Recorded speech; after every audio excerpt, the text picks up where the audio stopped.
அன்பான நண்பர்கள் அனைவருக்கும் வணக்கம். நாம் இப்போது உயிரெழுத்துக்கள் 12 எழுத்தையும் பார்க்க போகிறோம்.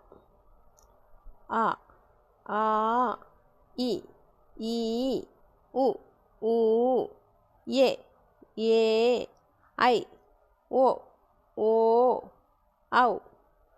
இதெல்லாம் ஆ, ஆ, இ, ஈ, உ, ஊ, ஏ, ஏ, ஐ, ஓ, ஓ, ஔ.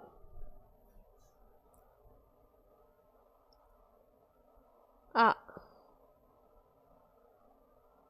ஆ,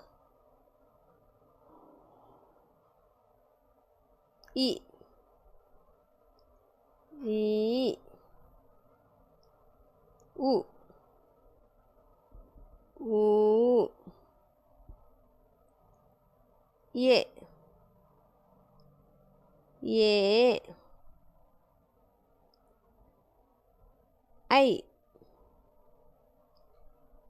ஓ,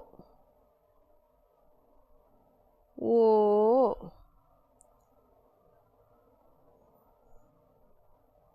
ஔ. ஓகே ஃப்ரெண்ட்ஸ், இதை எழுதி ப்ராக்டிஸ் பண்ணுங்கள். நன்றி.